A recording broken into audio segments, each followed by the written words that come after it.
السلام عليكم ورحمة الله وبركاته. اخباركم ايه يا حبايب قلبي؟ وحشتوني كتير كتير كتير. انا امبارح ما عملتلكمش فيديو لاني كنت تعبانة شوية، فعملت الاكل كده بسرعة مع نفسي، ما قدرتش ان انا اصور خالص. النهاردة الحمد لله احسن بكتير عن الاول. انا دلوقتي بقى غسلت النص فرخة والمية غليت اهي، بحطها. بسم الله الرحمن الرحيم.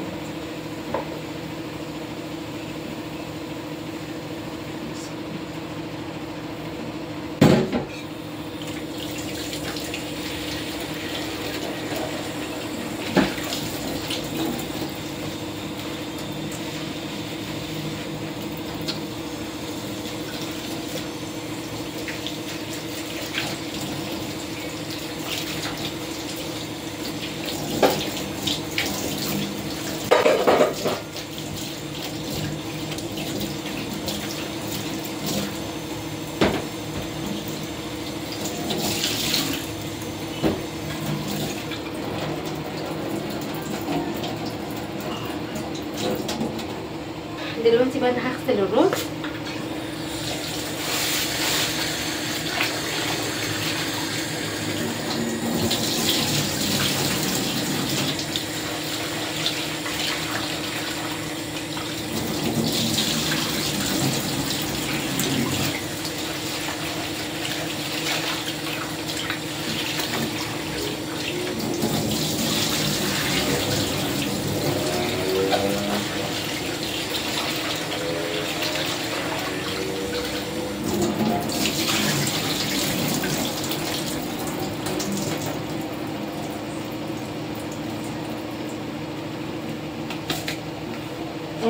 هعمل بقى دلوقتي الرز ده. خلاص انا كده حطيت النص فرخه. هحمر الشعريه. خلوني الاول اعمل ايه بقى، اشيل اللي على الوش عشان احط الايه ورق اللوري والحبهان والبصلايه والتوابل. مش بعرف احطهم الا لما الشوربه تكون رايقه خالص.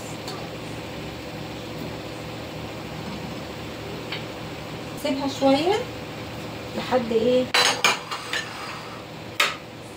هيخلص اللي فيها. اولع بقى ايه على الشعريه.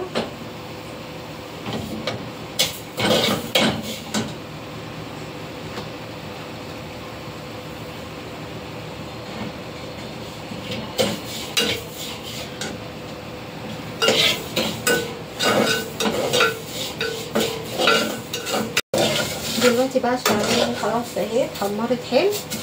احط الرز. بسم الله.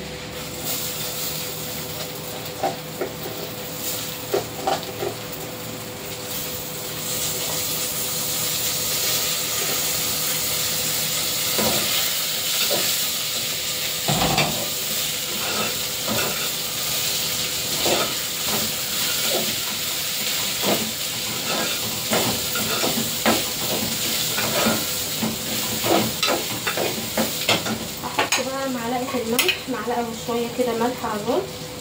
بسم الله. بحب احط ايه شويه فلفل اسود، مش كتير.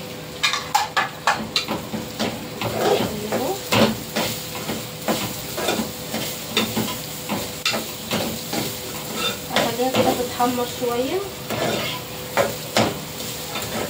عشان الرز يطلع حلو. هنا بقى خلاص انا شلت كل حاجه من الشوربه.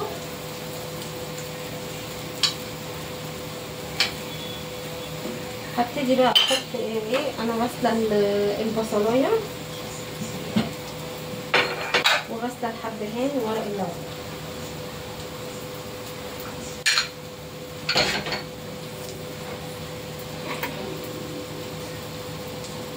هحط بقى ايه معلقه ملح، واحط كمان شويه عشان ايه، وهحط معلقه فلفل اسود.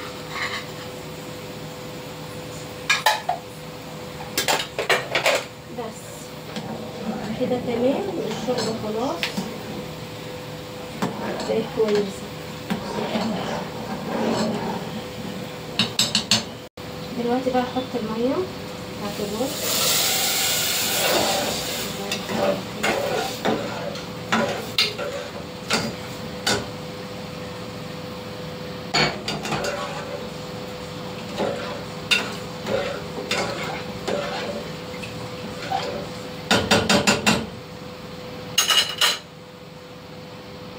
هنقلها بقى اول ما تغلي، هنقلها من هنا على الهادي.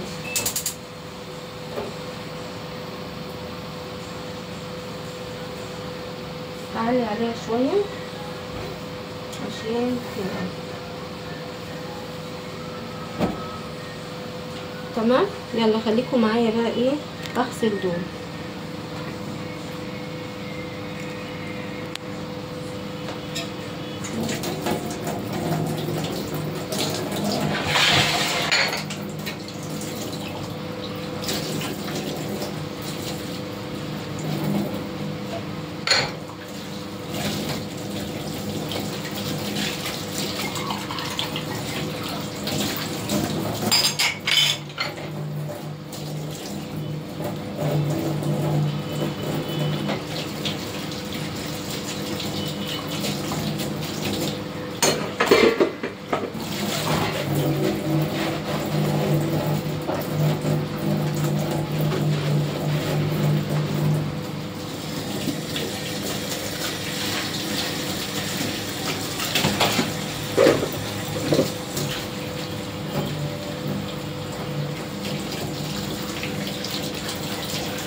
كده خلاص خلصت المواعين